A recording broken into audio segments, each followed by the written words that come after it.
Welcome back to the Optimized Career Solutions YouTube channel. I'm hopefully your favorite career coach, Kara Dennison, and today, this month, actually, we are talking about falling in love with your career again. If you have not yet watched this week's podcast episode from the Career Advancement Academy, where you can find my husband Jack and co-partner, and I talk about advancing your career, this week we have talked about whether or not it's time for you to break up with your career. And what we did is we talked about recognizing the signs of falling out of love with your career. And this week on our YouTube channel this video, we're talking about some internal strategies for reigniting your career and whether or not do you work to live or do you live to work? And so let's dive in. Are you someone, and let me know in the comments, that works to live or lives to work?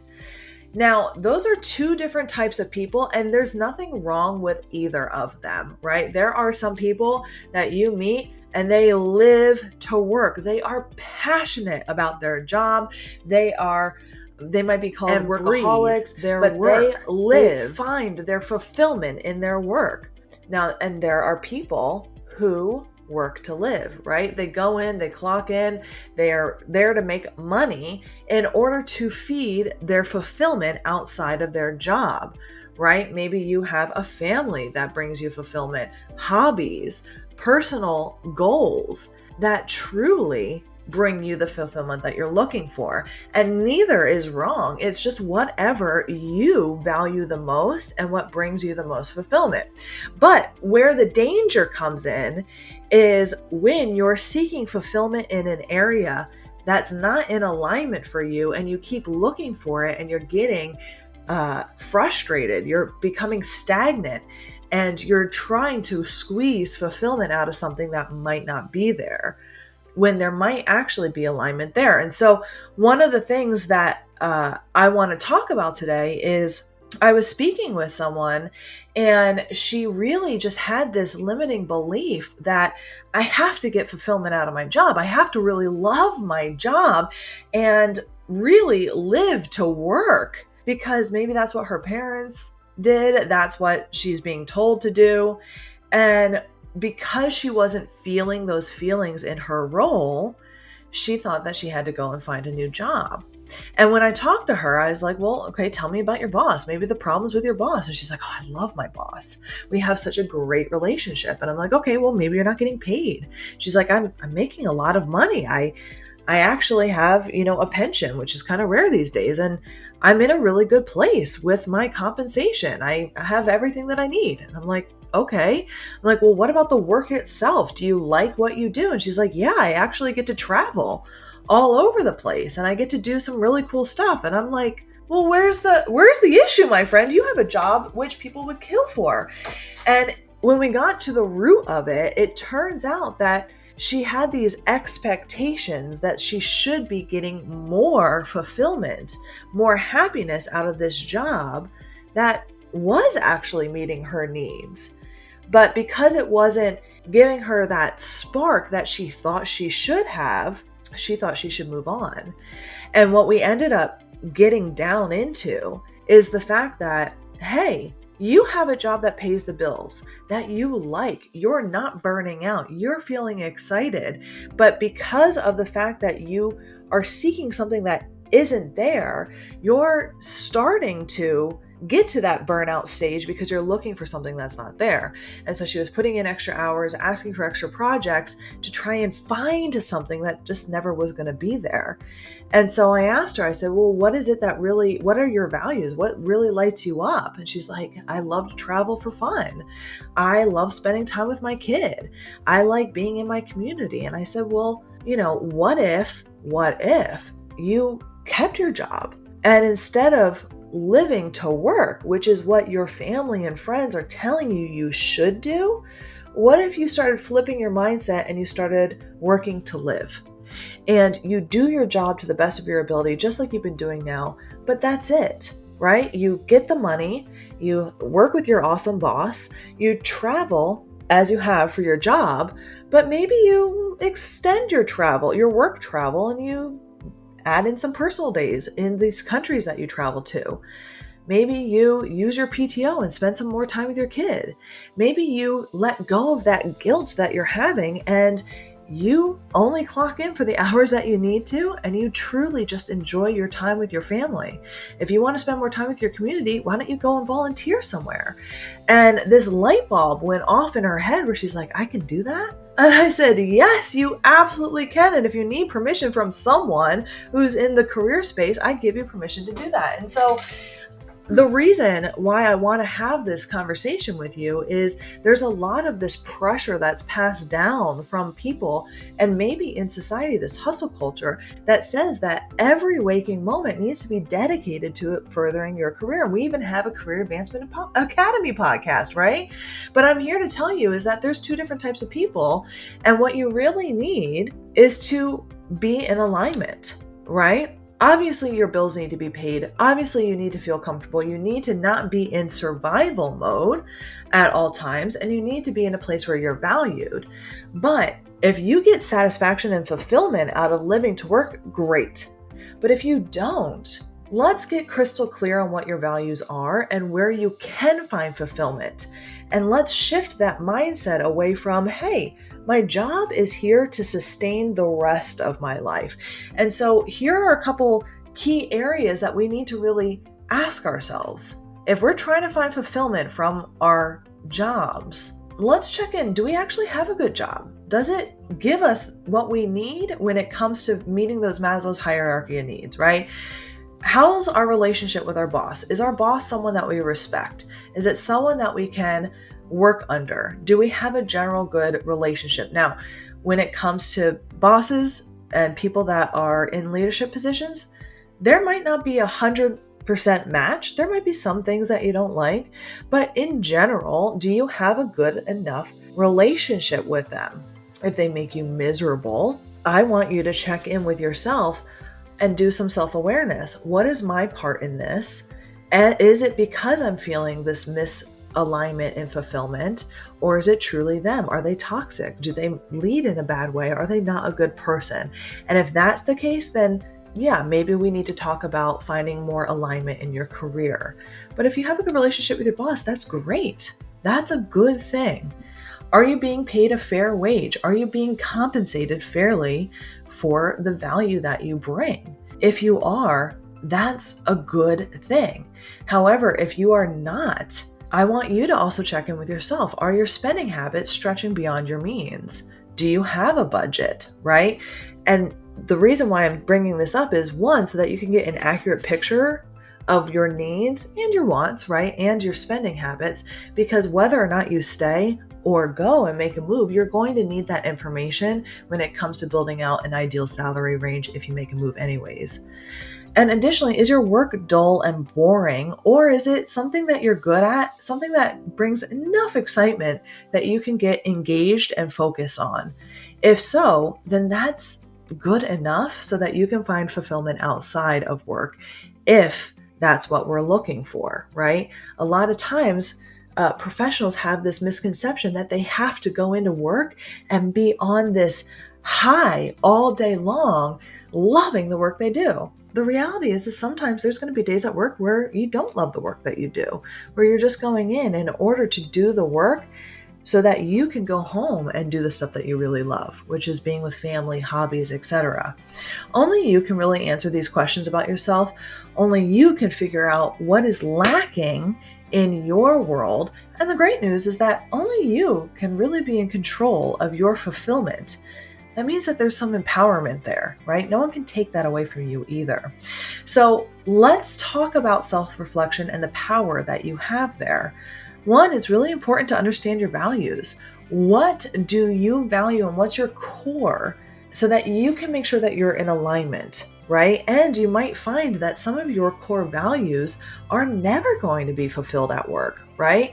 Having strong family bonds might be a core value, but that's not something you should find at work. That should be something that you invest in outside of work, right? So let's define core values, which are the fundamental beliefs that guide your behaviors and decision making. These are deeply personal. They can include aspects like integrity, creativity, family, success, whatever it is that's really important to you. And if your needs are getting met and your core values are in alignment at work and at home, and with all of that being said, sometimes your core values are not going to be met all in one area, right? A lot of times, just as an example, sometimes people feel like all of your core values, all of your needs are supposed to be met by your spouse. But that's not always the case, too. Sometimes you need to get that communication from friends, and you get your needs met elsewhere as well when it comes to your community and things like that, too. And so the same thing is true in your career as it is in the rest of your life, right? Am I getting all of my needs met intrinsically in my life? So I want to make sure. Maybe you are in a role and you have a core value of creativity, but you're a badass data analyst. That's not a really creative role. Maybe instead of just blowing up the job that's really good and you really love it, instead you pick up a hobby like painting or something like that so that you can feed that core value as well. I want to talk a little bit about passion versus practicality too, because it's important to find that balance. While following your passion is important, right? There are practical aspects like financial stability, job security, career growth to consider too. So, like I said, another example is if you're a graphic designer, you love creating art, you could find fulfillment by transitioning to a digital marketing role where you can use those artistic skills in a more commercially viable way instead of potentially just in graphic design. The same thing goes with that data analyst example, where if you love creativity, maybe you get a side hustle as a graphic designer, or you feed that creativity in a different way. It's not always choosing passion over practicality or practicality over passion, but finding a career and a life that has both. So let's talk about what living to work versus working to live means. Everyone's ideal balance between living to work and working to live is unique, and it changes over time, right? Earlier in your life or your career when you're young, you might be living to work. You might be hustling to pay those bills. Or it might be different. Hey, you might be working to live. You might be, hey, I'm young, I'm out there. I am just getting a job to pay those bills so that I can spend my time partying. Whatever it is, it's going to be a choice up to you. For me, I really like to have a mix of both. I live to work because of the fact that most of my core values are fulfilled in this business and in what I do with my clients. Because of that, I get goosebumps just talking about it. I get a fresh infusion of joy, passion, and excitability every day I come into this office. But I also know practically if I spend every day, and I've done this, every day, 16 hours a day working on my business, I will burn out. And in fact, I did 2 years ago. And so now I've had to rework my thoughts and the way that I work in order to feed some of that passion in some of my personal areas and hobbies so that I'm not constantly on, if that makes sense. So let's talk about it. Living to work really implies that a significant part of your identity and life is tied up in your profession. Your work is not just a means to an end, but essential part of who you are. So some characteristics are they find a deep sense of purpose and fulfillment in their job. They are likely to be highly passionate about their work. They're driven by financial incentives, their personal satisfaction, and achievement. Some pros and cons. This can lead to higher levels of career success, sometimes personal fulfillment, but it can also blur the lines between work and personal life. So as someone who has lived to work for most of her life, I have burnt out twice, once in corporate America and once in entrepreneurship. So this is a very tough line, right, to live. And so some tips for people who live to work is to truly find out about burnout, which we'll be talking about at the end of February.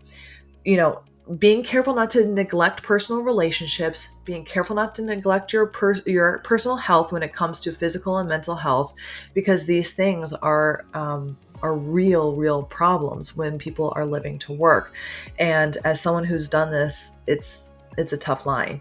So definitely a high level of self-awareness is needed, or potential risks of burnout will come. Now, working to live, in contrast, really suggests that work is primarily a means to support yourself and your lifestyle.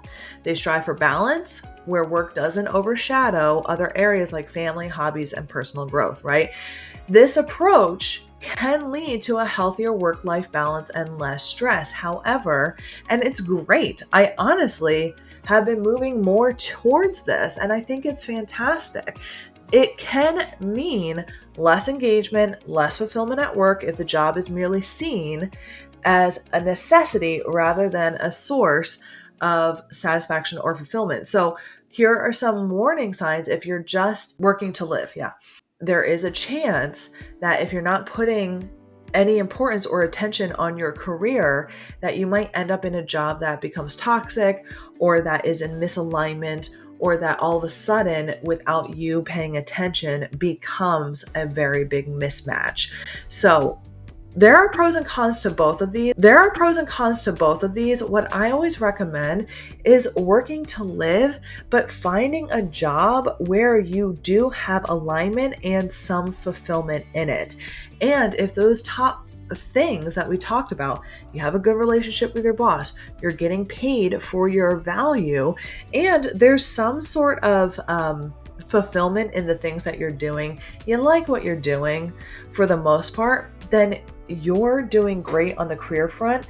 And if you're focusing as well on the personal side, on hobbies, family, and relationships, and personal development to make sure that you're continuing to grow in other ways besides of your career, you're going to have a very well-rounded life. And that's fantastic. So, like I just said, finding the balance is going to be key. Does your career align with your overall life goals and happiness? And what are the steps that you can take? If you're finding that you're in one camp or another, and you're feeling like, hey, I need to give more attention to one or the other side, either a little bit more attention to my career or a little bit more attention to my personal life, here are some things that you can do. You can set some clear boundaries at work. You can pursue work that aligns more with your passions. Or you can make more time for non-work activities, right? And some of your relationships, whichever kind of makes sense to you. Listen, everyone's ideal balance of living to work or working to live is unique to you. So you have to figure out what's best for you. It's about understanding what brings you fulfillment and where it brings you fulfillment. I always recommend really sitting down and getting self-aware. Where am I expecting fulfillment to come in, where it's not, and what's my part in this? And where can I find fulfillment in other areas?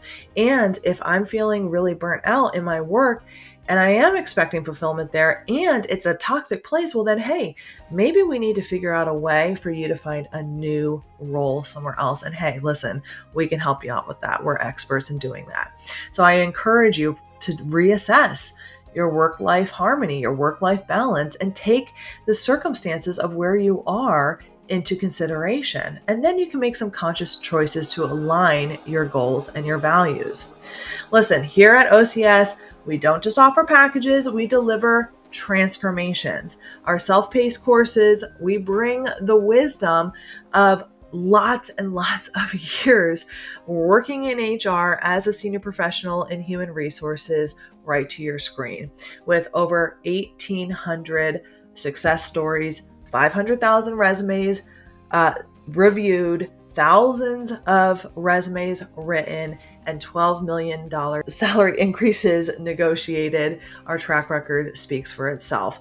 So if you would like a free complimentary session with myself or my husband, Jack, you can go to www.optimizedcareers.com in order to book a free one and check out our packages there. Make sure that you are subscribed to our YouTube channel, Optimized Career Solutions, where we would love to make sure that you are notified whenever we drop a new episode. Thank you so much for watching. We will be with you next week, and I hope that you have a wonderful weekend.